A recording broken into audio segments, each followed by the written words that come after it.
Күрәсез, мөхтәрәм тамашачыларыбыз, сез татарлар тапшыруын карыйсыз. Без бөтен дөньяга сибелеп яшәүче милләттәшләребезне берләштерәбез. Аларның яшәешен, көн күрешен яктыртабыз.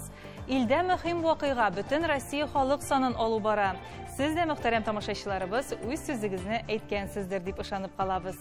Бүген безнең программада шагыйрь, журналист Расих Ханнановның тууына 90 ел.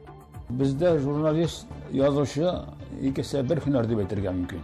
Барнаулда яшәүче татарлар тормышы. Ой, монда татарлар бик күп. Бик күп.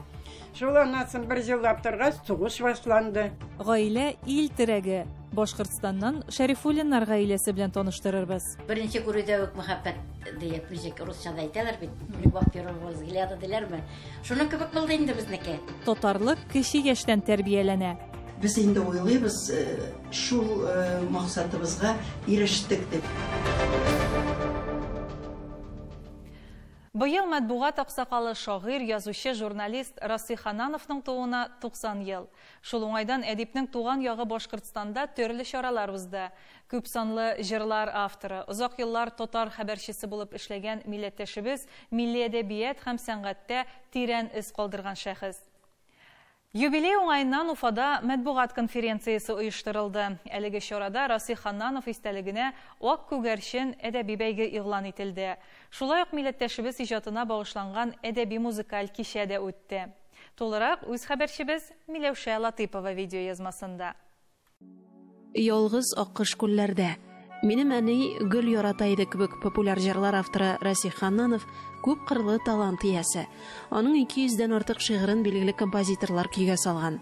Расих Ханнанов җырларын Идрис Газиев, Хайдар Бегичев, Фәнвәл Әхмәтов, Салават Фатхетдинов, Алсу кебек җырчылар башкара.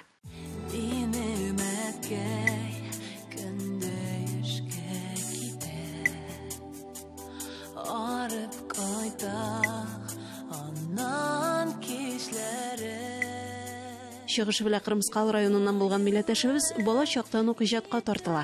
Мәктәптә укыган елларында ук тәүге мәкаләләрен яза. 1962 елдан республикада нәшр ителүче бердән-бер татар телле гәзит Кызыл таңда эшли башлый. Әдәби хезмәткәрдән башлап баш мөхәрриргә кадәр вазифа баскычларын үтә ул. Бездә журналист, язучы икесе бер һөнәр дип әйтергә мөмкин. Без бик күп йөридек халык арасында. Biz şuraşaydık halklar bilen. Komandirovkalarga çıkkan vakitte biz şu meseleni en birinci orunga koyatırgan edik.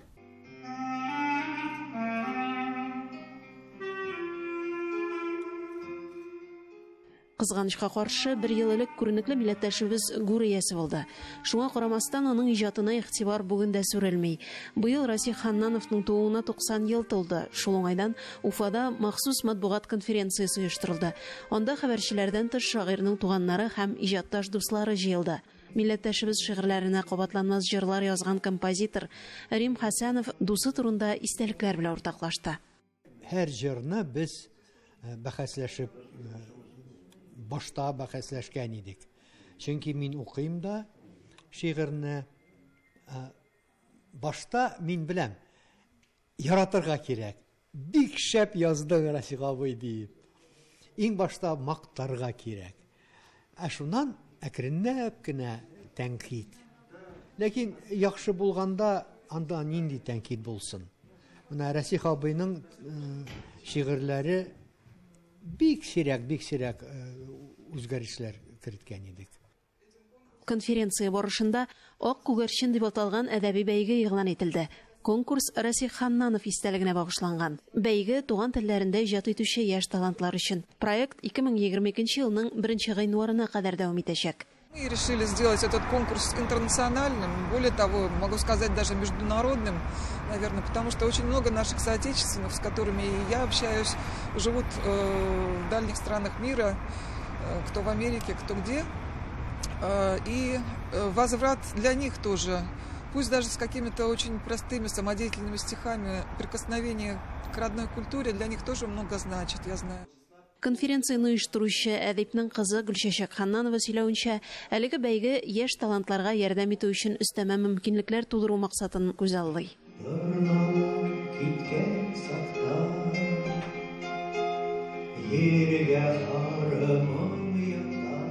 Уфада шулай ук әдип истәлегенә багышланган әдәби музыкаль кичә үтте. Концертта көтелгән премьера Ак күгәрчен җыры зур сәхнәдән яңгырады. Аны әдип шигыренә көй язган композитор Рим Хәсәнов башкарды. Башкортстанның Уфа шәһәреннән Миләүшә Латыйпова, татарлар.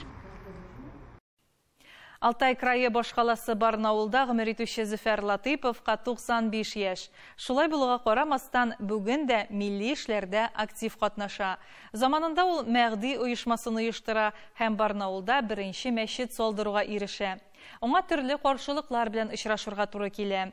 Ул бу хакта һәм Алтай краенда яшәүче татарлар, аларның проблемалары турында безнең хәбәрчебез Айзат Шаймардановка да сөйләде. Жеңіп бара, бүгінгі күнге қадар. Только татарша қарайды, концертларны бір нәрсені қалдырмайды.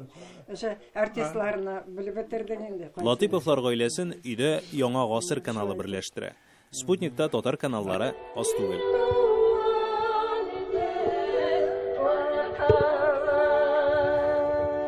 Зөфәр Латыйповка инде 95 яшь. Үзе ул чыгышы белән Башкортстанның Нуриман районыннан узган гасырның 50нче елларында Барнаулда яши башлый. Бирват ителдем дә киттем ата. Стройгазга Барнаулга. 50нче елда. Ну вот 50нче елдан ата стройгазда эшләп, алар менә Укыргай бардылар. Биредә белем алып төзелеш белгеченә, дөресрәге технологка үрелә. Лаеклы ялга кадәр тимер бетон конструкциясе заводы директор урынбасары булып эшли. Башта силикатны кепиш. Вот. Аннан ата железобетонный конструкция. Монда ярты Барнаул аның технологияның үйләр салынган. Ярты Барнаул монда. Флида Арыстанова белән Зөфәр Латыйпов инде 23 елдан артык бергә яши. Без кавыштык, аның беренче хатыны үлде. Яшьле. Ну без илгәрдән шулай очраша торган инде. 25 ел травозаным белән. 20 ел йөргән, хатын таба алмаган. Мин монда ансамбльгә килдем. Шулай итеп очраштык. Ул мине сразу хатын итеп алды. Никах укытып. Флидәгә 3 яшь булганда гаиләсе Барнаулга күченә. Ул да Башкортстан якларыннан. Ой, монда татарлар бик күп. Бик күп. Шулай насын бер җиллап торгач, сугыш башланды. Сугыша монда тордык инде, сугыш беткәч, күп татарлар кире киттеләр. Ине кайтмады. Укыткан директорым школы, депутат булып йөргән.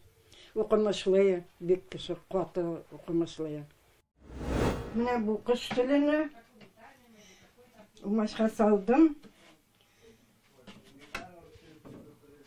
5 күкәй, ярты стакан шикәр,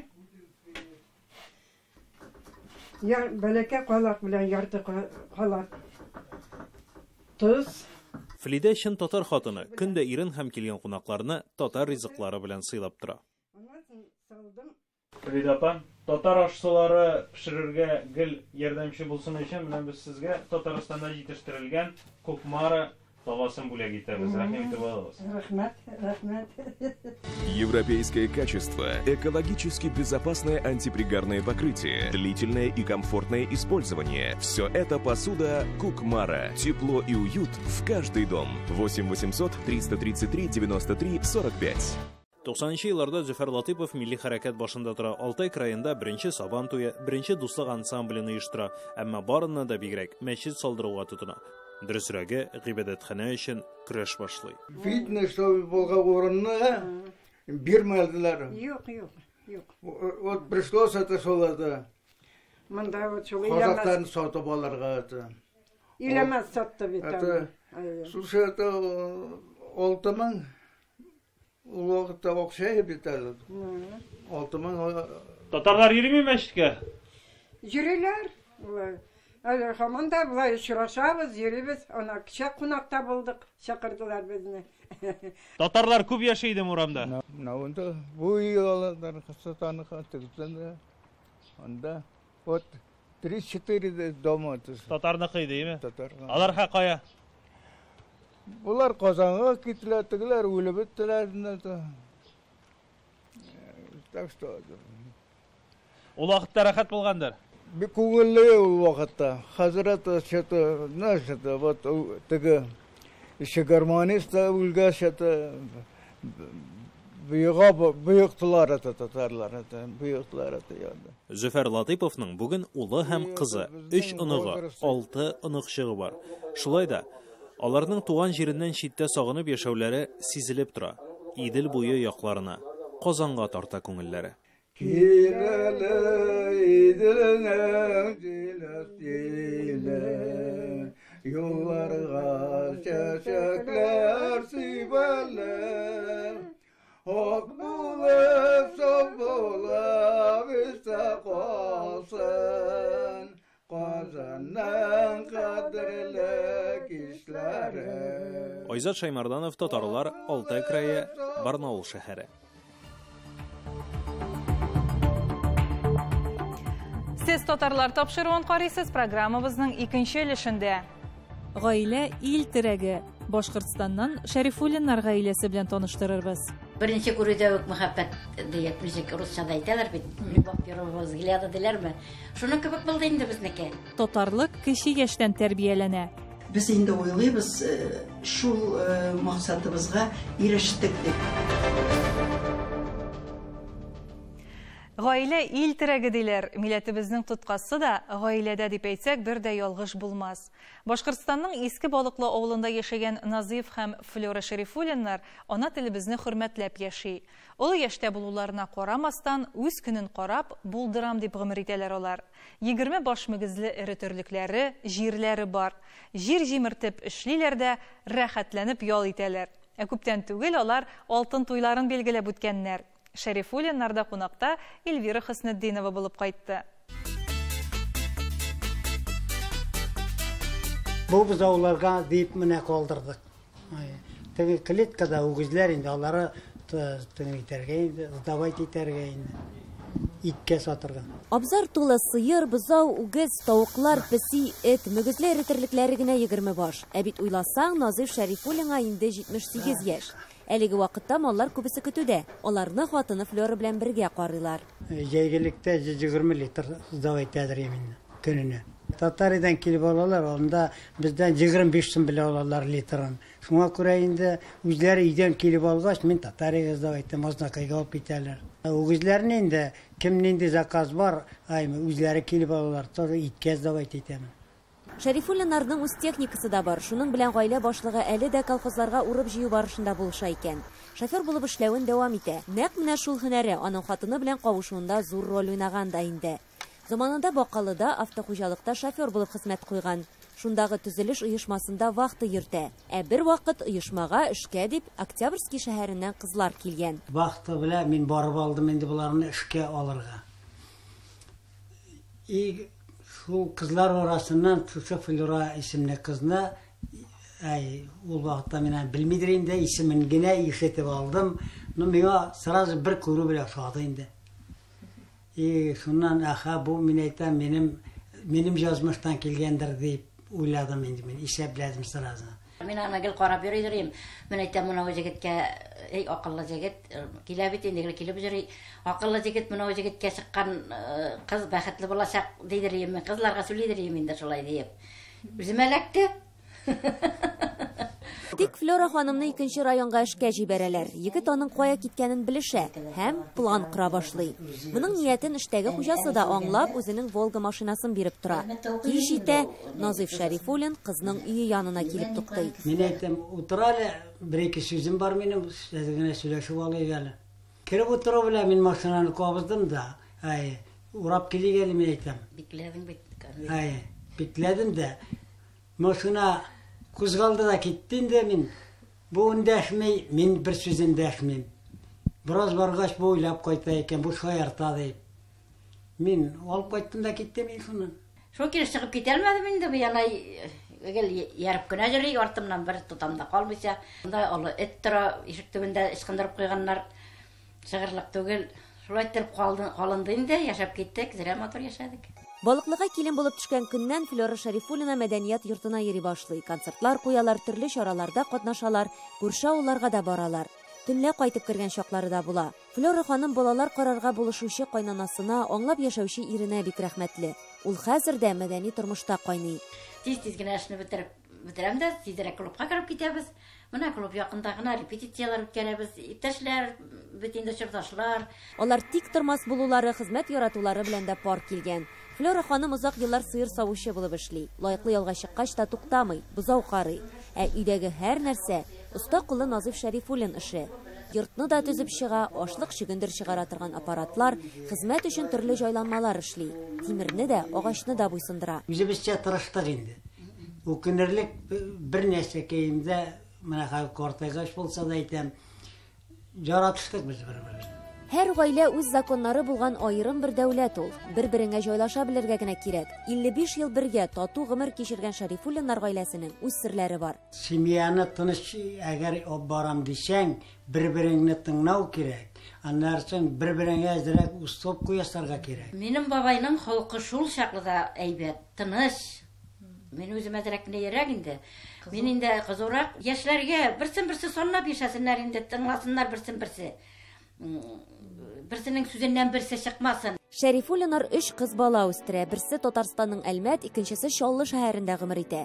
Тормыш иткәндә төрлесе була шул. Шатлыкны да, кайгыны да бергә кичерергә өйрәнгән бу гаиләгә бала хәсрәте дә күрергә туры килә. Бер кызлары яшьли үлеп китә, оныклары кала. Менә безнең бөтен ышаныч шушы улыбызда инде. Кайтып керү белән, әбекәй бабагай, хәлләрегез ничек диеп әйткәч тә йөрәкләргә инде безгә бит шундый сүз генә кирәк. Оныклары Илдар Муллагалиев көрәш буенча тренер, штанга күтәрү буенча 5 тапкыр Башкортстан, 2 тапкыр Россия чемпионы. Димәк, гаиләнең нигезе нык. Ә инде Назиф һәм Флора Шарифуллинар кебек ачык күңелле, тырыш гаиләләр милләтебезнең күзгесе булып тора. Илвира Хөснетдинова, Татарлар, Иске Балыклы авылы, Башкортстан Республикасы. Татар булу ул үзеңне татар иттереп санау. Кашан син менә татар әйтик җырны тыңлый башласаң, синең теге йөрәк уянып китә дә, үз татар кешесен күрә башласаң, ул сиңа беренче күрсәң дә ул сиңа туган иттереп күренә. Икенче яктан менә ватаныбызга килеп төшсәң, бу менә монда минем бабаларым яшәгән дип, бу минем тарихым, бу минем ватаным дип шуны яраткан кеше минемчә шул татар.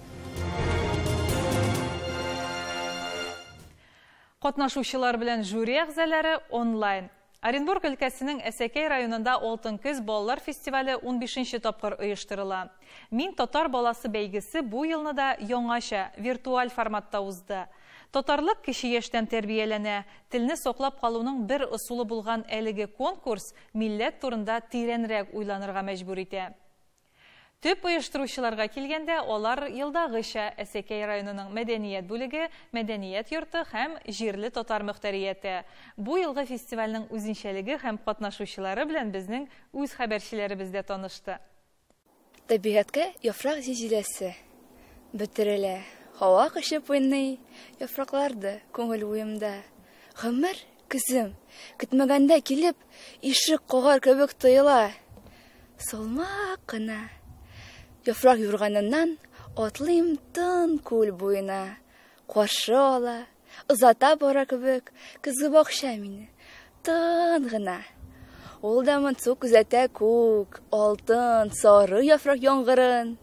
Яфрак сыман сагыштыл төскә, кергән чагы әле уемның. Табигатьнең бу фасылын көзне, җырның, шигырьләр аша зурлыйлар. 15 яшьлек Элеонора Рахматуллина татар шагыйрьләренең әсәрләрен яттан сөйләүгә өстенлек бирә. Ул татар каргалысының 9нчы сыйныфында белем ала. Төрле бәйгеләрдә җиңүләр яулый. Табигатьнең алтын көзе белән балалар фестивалендә бергә тәңгәл килгән. Көз бит ул бит шундый төрле. Тап кеше кебек, җылы һәм суык, кояшлы һәм яңгырлы, ә көзге урман, ул тап әкияттәге кебек, кызыл, сары төсләргә буялган. Әлеге ел фестиваленең үзенчәлеге темада «Мин татар баласы. Милләт язмышы, туган тел». Бу проблема оештыручыларны да борчый. Әсәкәй районы бу мәсьәләне чишүгә үз өлешен кертергә була. Алтын көз балалар фестиваленең максаты туган телне саклау. Без инде уйлыйбыз, шул максатыбызга ирештек дип. Чөнки балалар рәхәтләнеп катнашалар, теләп катнашалар. Безнең әти-әниләр, безнең бурычлары аларны бу юнәлештә яклау, саклау һәм бергә алар белән үзебезнең телебезне үстерүдә.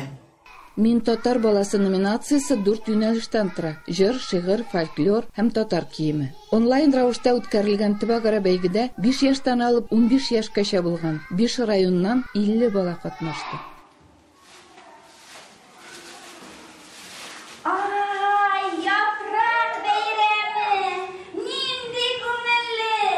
Алтын көз фестивалендә сон ягыннан да иң саллысы булган төркемнәр балалар бакчасыннан. Жюрига тәкъдим иткән видеороликлар арасында Әсәкәйнең Кояшкай балалар бакчасы нәниләре, тәрбиячеләре белән сабыйлар бәйгеләрдә даими катнашучылар һәм елдагыча җиңүчеләр.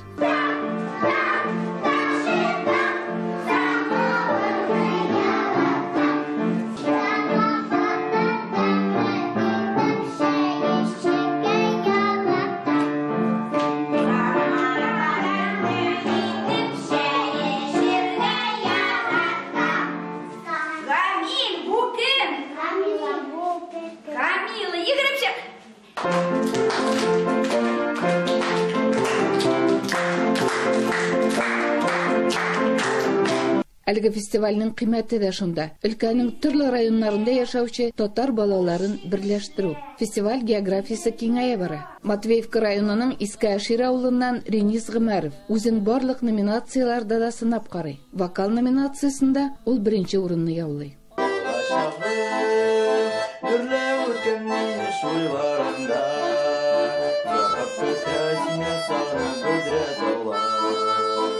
Оештыручылар белән сәнгатькәрләрнең максатлары уртак: милләтне ныгыту, балаларны барлау, аларның күңелендә яктылык ырлыгын үстерү. Буларны барысында көзге моң берләштерде.